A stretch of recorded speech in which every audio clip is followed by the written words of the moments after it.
Hello guys, welcome back to my YouTube channel study with Jyoti. तो आज हम करने वाले हैं कि प्रॉपर्टीज ऑफ एक्सपेक्टेशन, जो आपने टॉपिक पढ़ भी लिया होगा। तो हमने लास्ट क्लास में क्या किया था, प्रॉपर्टीज ऑफ एक्सपेक्टेशन का ही टॉपिक किया था, बट हमने थोड़ा डिफरेंट वाला किया था, मल्टीप्लिकेशन वाला, राइट। जनरल मल्टीप्लिकेशन हमने किया था, उसका प्रूफ हमने पूरा देखा था। उससे पहले हमने एडिशन वाले प्रॉपर्टी देखी थी। तो आज हम देखने वाले हैं थोड़ी सी जिसमें एक स्केलर हम नंबर ले रहे हैं, मतलब कोई कॉन्स्टेंट नंबर ले रहे हैं। अगर हम उसको एक्सपेक्टेशन के अंदर मल्टीप्लाई कर देते हैं या फिर ऐड कर देते हैं तो क्या हमारा रिजल्ट होगा। ओके, तो यहाँ पे सपोज मैंने मतलब मैं डायरेक्टली रिजल्ट लिख रही हूँ।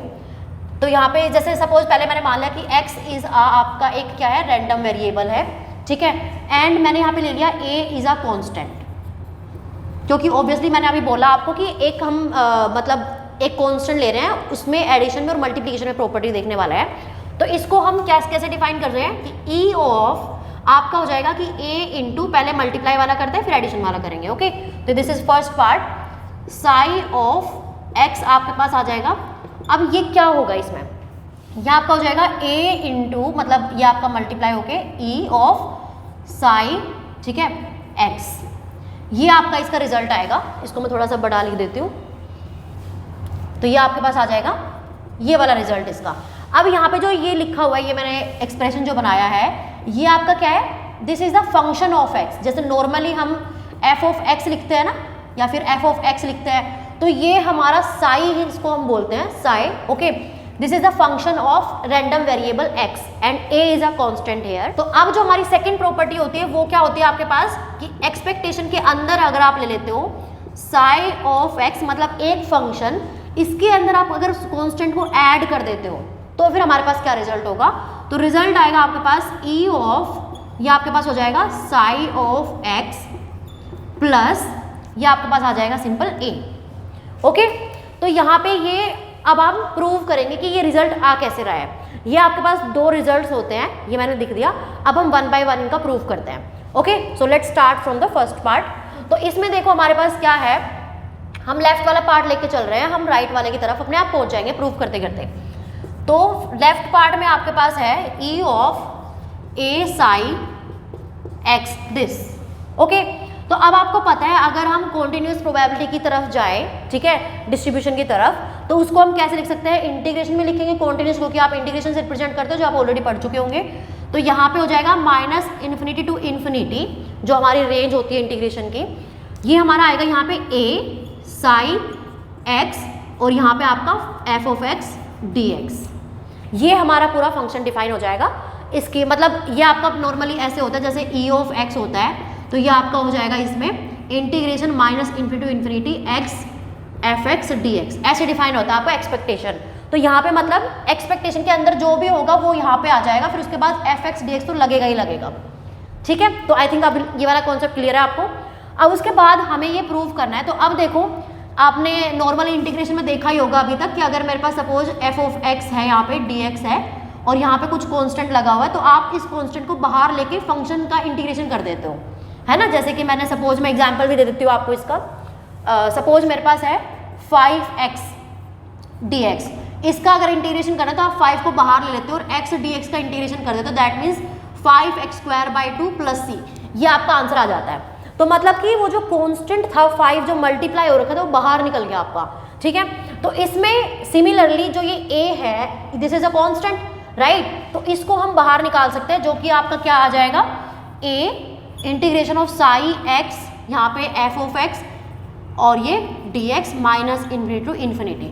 तो अगेन जैसे मैंने अभी ये बताया कि जो भी होगा मतलब यहाँ पे वो ये फंक्शन बन जाएगा। तो अब मैं इसको लिख सकती हूँ ऐसे, a e of psi x, that's it. तो यही हमारा क्या था, RH था, RHS, राइट, कि a इंटू एक्सपेक्टेशन ऑफ ये आपका साई ऑफ x, ठीक है।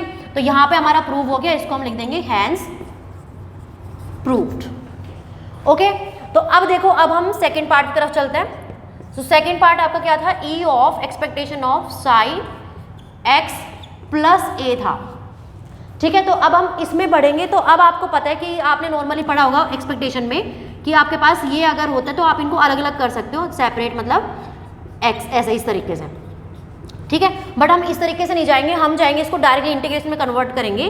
तो इसको आप लिख सकते हो माइनस इन्फिनिटी टू इन्फिनिटी, ये आपके पास आ जाएगा साई ऑफ एक्स प्लस ए, ठीक है, यहाँ पे आपके पास आ जाएगा F of x D X, ठीक है। तो अब जैसे मैंने ये वाला एग्जाम्पल दिया था आपको, अगर मैं दूसरा एग्जाम्पल यहाँ पे लिखती हूँ, जैसे कि सपोज मैंने लिया 1 to 2 ले लेते हैं, तो यहाँ पे आपके पास मैंने लिखा कि x प्लस 2 dx, तो आपने नॉर्मली 12th में पढ़ा होगा कि इसको हम सेपरेट कर सकते हैं कि x 1 to 2 dx प्लस में 2 dx और 1 to 2, ठीक है। तो इसको हम सेपरेट कर सकते हैं, तो इसलिए हम इसको भी सेपरेट कर लेंगे।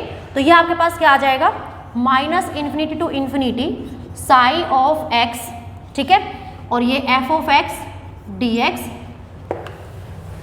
ठीक है, Sai of x F X D X plus में ये हो गया। अब हमारा a की बारी है, तो ये आपके पास आ जाएगा minus infinity to infinity a F X D X, ठीक है। तो अब यहाँ पे देखो क्या होगा कि इसमें ये जो था ये तो आपका नॉर्मली जैसे मैंने अभी बताया था इसकी तरह कि ये आपका सीधा ये बन जाएगा, तो ये तो आपका आ जाएगा e of Sai of x, ठीक है, प्लस में अभी देखो ये इसमें हमारा जब कांस्टेंट बाहर निकल जाएगा तो ये हमारा बन जाएगा इस टाइप का, राइट। अब आपने ना एक बारी जो आपने ये सारे फंक्शन मतलब पढ़े होंगे, तो वहाँ पे आपने ये देखा होगा कि जो टोटल जो प्रोबेबिलिटी होती है, चाहे आप एडिशन में ले लो, समेशन में ले लो, मतलब कॉन्टिन्यूस डेटा के ले लो या फिर आप डिस्क्रीट डेटा के ले लो, तो टोटल प्रोबेबिलिटी हमेशा 1 होती है। तो यहाँ पे आपका क्या है, माइनस इन्फिनिटी टू इन्फिनिटी, तो इस पूरे की जो वैल्यू होगी वो आपके पास क्या होगी, 1 होगी। अगर आपको कोई डाउट है तो इसमें आप कमेंट कर सकते हो, आई विल एक्सप्लेन देयर। तो ये होगा minus into infinity F X D x, तो ये आपके पास आ जाएगा a into 1, that means e of Sai of x, ठीक है, प्लस में a, एंड यही था आपका क्या, आर एच एस, एंड ये हो गया आपका प्रूफ। ओके स्टूडेंट्स, तो इस तरीके से हम लोग ये प्रूव करते हैं। लेट मी एक्सप्लेन एक बारी और, ठीक है। तो यहाँ पे आपके पास फर्स्ट प्रॉपर्टी थी e of a Sai of x, तो ये आपका हो जाएगा a कॉन्स्टेंट है, बाहर आ जाएगा a into E of Sai of x, ठीक है। अब इसको हमने प्रूव किया, तो मैंने इंटीग्रेशन की फॉर्म में लिया, तो ये आपके पास जो भी अंदर है ना वो आपका पूरा यहाँ पे आ जाएगा, और ये आपका रहेगा ही रहेगा हमेशा, बस यहाँ पे जो अंदर है वो यहाँ पे आ जाएगा, ठीक है। तो इसमें आपके पास क्या हो गया, अब क्योंकि a कॉन्स्टेंट है, जो मैंने अभी बताया था थोड़ी देर पहले आपको कि a कॉन्स्टेंट, तो इंटीग्रेशन के बाहर ले लेते हैं, तो ये बाहर आ गया, तो अंदर बचा ये। अब देखो इसको हम कैसे लिख सकते हैं, a तो एज इट इज बाहर ही है, ये आ जाएगा e of Sai of x, ठीक है। तो बस हमें यही प्रूव करना था, तो हैंस प्रूव्ड, वो आर एस एस के इक्वल आ गया। उसके बाद सेकेंड पार्ट आपके पास है e of Sai of x plus a, ठीक है।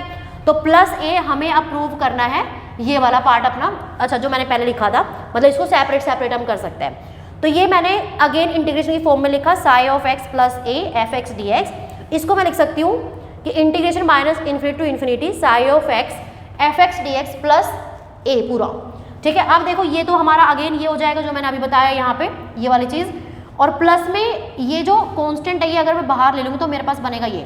अब इसकी जो वैल्यू होती है वो होती है 1, तो सेम वे में ये हमारा सिंपल a आ गया और ये हमारा आर एच एस प्रूव हो गया। ओके, तो हैंस प्रूव लिख देंगे लास्ट में। सो आज हमने प्रॉपर्टी करी है 3, नेक्स्ट लेक्चर में वी विल डू प्रॉपर्टी 4, ठीक है। जो कि अब देखो इसमें हमने क्या लिया था, एक बार अलग से मल्टीप्लिकेशन, एक बार अलग से एडिशन।